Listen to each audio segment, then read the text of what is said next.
आपला सर्वांना आदरणीय फडणवीस साहेबांचं मार्गदर्शन ऐकायची मला जाणीव आहे. त्यांच्या आणि तुमच्यामध्ये अधिकचा काळ मी उभा राहणार नाही, पण माझ्यासारख्या सामान्य कुटुंबातल्या कार्यकर्त्याला भारतीय जनता पक्षाने दुसऱ्यांदा लोकसभेची उमेदवारी दिली, त्याबद्दल आपल्या सर्वांच्या वतीनं या जगाचे नेते आदरणीय नरेंद्र मोदी साहेब, देशाचे नेते आदरणीय अमित शहा साहेब, राष्ट्रीय अध्यक्ष आदरणीय नड्डा साहेब, आपलं कणखर नेतृत्व आदरणीय देवेंद्रजी फडणवीस साहेब, प्रदेशाचे अध्यक्ष आदरणीय बावनकुळे साहेब, केंद्रातल्या आणि सर्व राज्यातल्या सर्व नेत्यांचे मी या ठिकाणी जाहीर आभार मानतो. मी आज आपल्या साक्षीनं साहेबांना एक सांगू इच्छितो. साहेब, मी एक सामान्य कार्यकर्ता आहे, 24 तास जनतेच्या सेवेत राहणारा एक जनतेचा सेवक आहे. खासदार म्हणून महाराष्ट्रामध्ये जर सगळ्यात जास्त प्रवास झाला असेल तर नांदेडच्या खासदाराचा मतदारसंघामध्ये सगळ्यात जास्त आजपर्यंतच्या इतिहासात प्रवास झालेला आहे. मी दररोज सकाळी कार्यकर्त्यांना भेटतो, येणाऱ्या सगळ्या कार्यकर्त्यांची विचारपूस आणि त्यांना न्याय देण्याची भूमिका त्या ठिकाणी करत असतो. मला जे यांचे प्रश्न सोडवण्याची ताकद आपण दिली, त्या ताकदीचा उपयोग चांगल्या कामासाठी या नांदेड जिल्ह्यात मी सातत्यानं करत आलो. आज एवढ्या उन्हामध्ये आपण एवढ्या मोठ्या संख्येने मला आशीर्वाद द्यायला आलात, मी ऋण आपले आयुष्यभर विसरू शकत नाही. मला काही पत्रकार बांधव विचारत होते की आजची निवडणूक तुम्हाला कशी वाटते. मी पत्रकार बांधवांना सांगितलं की मी आतापर्यंत 16 निवडणुका लढवल्या आणि ही माझी 17वी निवडणूक आहे. 16 निवडणुकामध्ये 15 निवडणुका मी जिंकल्या, पण आता ही निवडणूक मोदीच्या आशीर्वादानं सगळ्यात सोपी जाणारी निवडणूक माझ्या आयुष्यामध्ये ही आहे. मला लहानपणापासून संघर्ष करावा लागला, संघर्षातून इथपर्यंत उभा राहिलो. आज परत एकदा श्रेष्ठीने माझ्यासारख्या कार्यकर्त्यावर विश्वास टाकला आणि परत एकदा मोदीजीच्या नेतृत्वाखाली मला या निवडणुकीला सामोरं जाण्याची संधी दिली. देशामध्ये आदरणीय मोदी साहेबांचं वातावरण आहे, मी सांगण्याची गरज नाहीये. देशवासियांनी नारा दिला, अबकी बार 400 पार. हा नारा देशवासियांचा नारा आहे आणि मला खात्री आहे की तुम्हाला जेवढं मताधिक्य पाहिजे तेवढं मताधिक्य नांदेडची जनता हे आदरणीय मोदी साहेबाला दिल्याशिवाय राहणार नाही. मी एक नाम मात्र इथं उभा आहे. राज्यातल्या आणि जिल्ह्यातल्या देशातल्या जनतेला आदरणीय मोदी साहेबांना मतदान करायचं आहे. कधी मतदानाची तारीख येईल आणि आपण कधी कमळाचं बटन दाबावं आणि मोदी साहेबांना देशाचं पंतप्रधान पुन्हा कधी पाहावं, हे स्वप्न बघणारी सगळी मंडळी या ठिकाणी उपस्थित आहे. मोदी साहेबांच्या नावावर माझ्यासारख्या कार्यकर्त्यांना या ठिकाणी ही जनता आशीर्वाद देणार आहे. 5 वर्षामध्ये मी अनेक कामं करण्याचा प्रयत्न केला. 2 वर्ष करोनासारख्या महामारीमध्ये गेले. राज्यामध्ये आमचं सरकार नव्हतं. विरोधी पक्षाचा खासदार म्हणून 1 रुपयाचा निधी देखील मला मागच्या काळामध्ये मिळाला नाही. आपल्या सर्वांची अपेक्षा होती की खासदारांनी निधी दिला पाहिजे, पण आदरणीय मोदीजींनी ठरवलं की माझ्या देशातला गरीबातला गरीब कोरोनासारख्या महामारीमध्ये मृत्युमुखी पडता कामा नये, म्हणून देशातल्या सर्व खासदारांचा निधी आरोग्य खात्यावर वर्ग केला. 2 वर्ष आम्हाला निधी मिळाला नाही, 2 वर्ष काम करू शकलो नाही. राज्यामध्ये सरकार नाही, कोरोनासारखी महामारी, पण त्या महामारीमध्ये आपल्याला सर्वाला आठवत असेल किमान 2 लाख धान्याचे किट नांदेड जिल्हा भारतीय जनता पक्षाने वाटप केले. कम्युनिटी किचन काढलं, ज्या ठिकाणी आरोग्य खात्याचे आपले कर्मचारी बांधव भगिनी काम करतात, ज्या ठिकाणी पोलीस खात्याचे आपले बंधू भगिनी काम करतात, त्यांना ड्युटीवरून घरी जाता येत नाही, अशा ड्युटीवर असलेल्या बंधू भगिनीला त्यांच्या ठिकाणी भोजनाचा डब्बा पोहोचण्याचं काम भारतीय जनता पक्षाने नांदेड जिल्ह्यामध्ये केलं.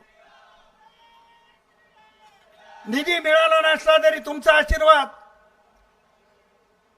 या निमित्तानं आम्ही घेण्याचा प्रयत्न केला.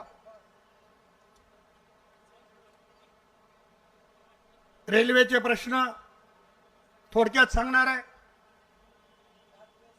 25-30 वर्षापासून आपल्या रेल्वेचे प्रश्न प्रलंबित होते.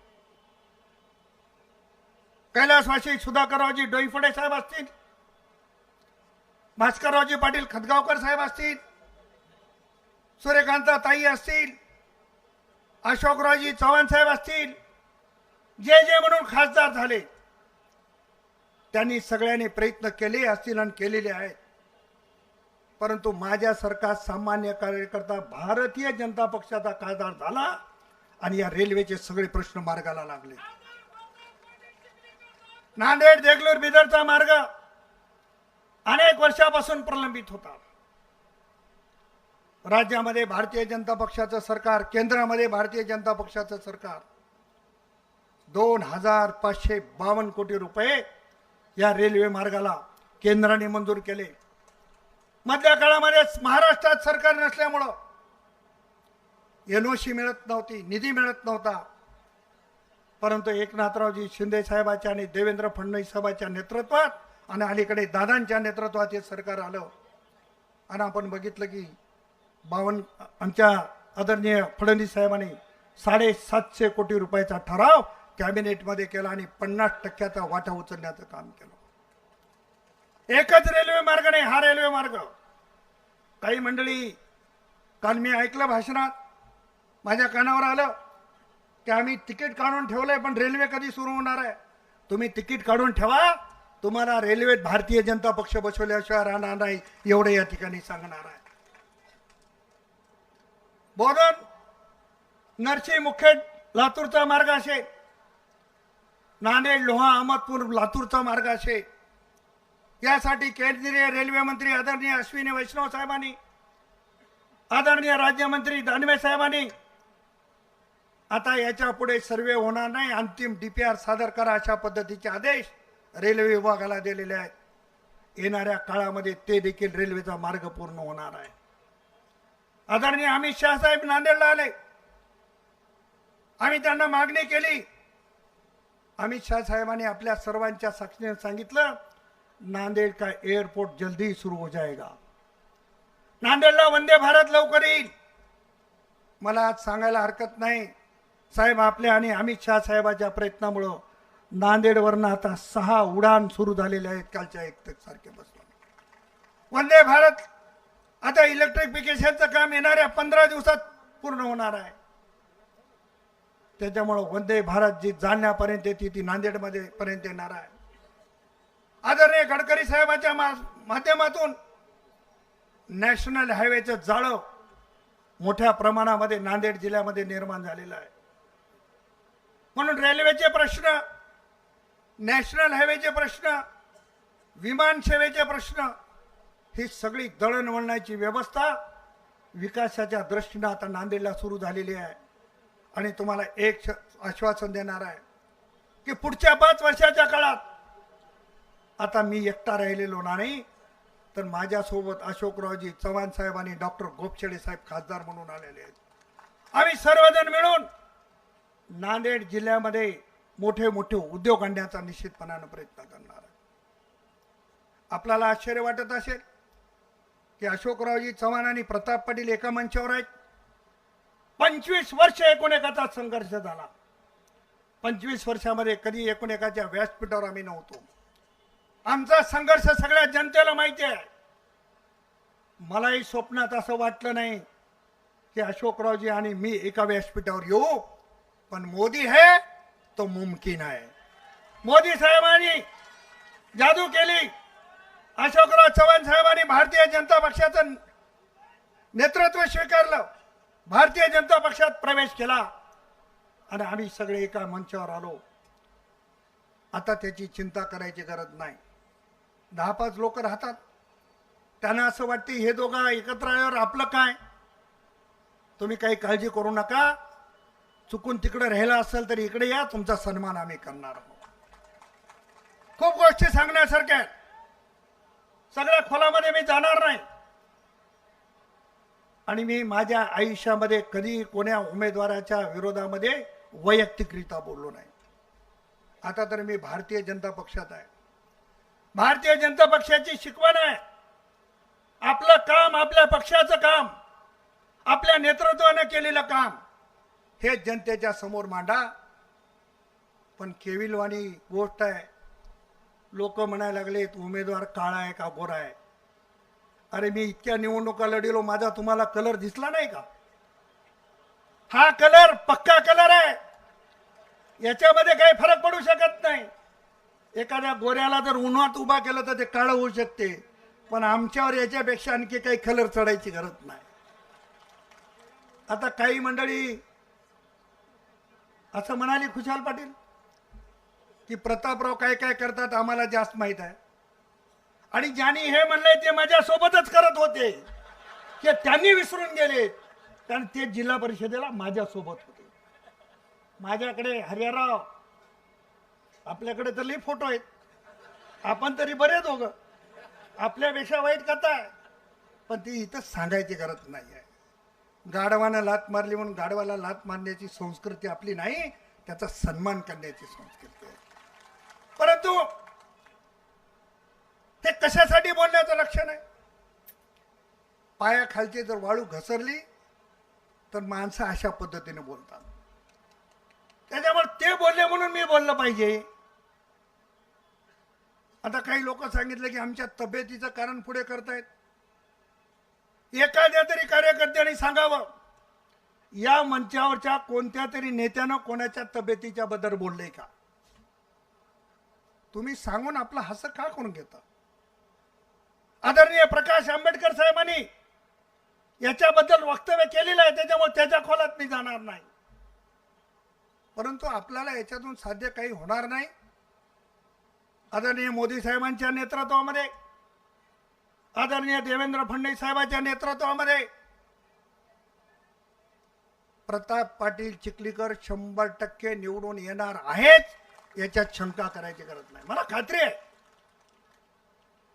मागच्या वेळेस चव्हाण साहेबांची माझी एकमेकाच्या विरोधात लढत झाली. याच्यातले बरेच कार्यकर्ते बूथवर मारामाऱ्या केले, आमच्यासाठी भांडून घेतले. त्या कार्यकर्त्याला पण नम्रपणानं सांगणार आहे, आम्ही दोघं एकत्र आल्यामुळं निश्चित तुमचे भांडणं मिटवून तुमचा देखील आम्ही सन्मान करणार आहोत. त्याची काळजी करण्याची गरज नाही. आपल्याला एका दिशेने जायचे, आपल्याला सगळ्याला मिळून एकत्र काम करायचे आहे. आणि मी 2-3 सभेमध्ये देखील उल्लेख केला, लोकांच्या मनामध्ये असं असते की बा ही निवडणूक आहे, निवडणुकीपुरतं एक होतील पुन्हा भांडणं करून घेतील. मी याचाही खुलासा केला की चव्हाण साहेब माझ्यापेक्षा सिनियर आहेत, निश्चितपणाने त्यांच्या नेतृत्वात मी काम करणार आहे. पण मनामध्ये काही किंतु परंतु ठेवू नका. आपल्या नेतृत्वाने जे काय काम जबाबदारी सोपून दिली ते प्रामाणिकपणे करणारा मी एक कार्यकर्ता आहे. भरपूर गोष्टीचा उल्लेख मला या ठिकाणी करता आला असता, परंतु सगळ्या गोष्टीचा उल्लेख करत नाही. आणि एक काल बोलताना कोणीतरी म्हणाला की एक कंधारचं पार्सल आहे, कंधारला गेलं पाहिजे. आता कंधारचं पार्सल कंधारला गेलं पाहिजे त्यांना आठवण नसेल की मी 1992ला जिल्ह्याचा सभापती झालो आणि तेव्हापासून जिल्ह्यात राजकारण करतो आणि कन्नड तालुका देखील या नांदेड जिल्ह्यामध्ये आहे याची आठवण नसेल. त्याच्यामुळे त्याच्या खुलासा त्यांच्यावर फार बोलणं हे करण्याची मला आवश्यकता असं वाटत नाही. माझी आपला सर्वांना एक आग्रहाची आणि हात जोडून विनंती आहे. आपल्या सर्वांना मोदी साहेबांना मतदान करायचं आहे. आपल्या सर्वांना मोदी साहेबांना देशाचं पंतप्रधान बघायचं आहे. 5 वर्ष मी प्रामाणिकपणाने आणि इमानदारीनं काम करण्याचा प्रयत्न केला. 5 वर्षात जर कळत न कळत माझ्याकडून काही चूक झाली असेल, आपला भाऊ, आपला मुलगा, आपला मित्र म्हणून मला माफ करा आणि उद्याच्या निवडणुकीमध्ये मला आशीर्वाद द्या एवढी आग्रहाची विनंती करतो. थांबतो. जय हिंद, जय महाराष्ट्र, जय श्रीराम.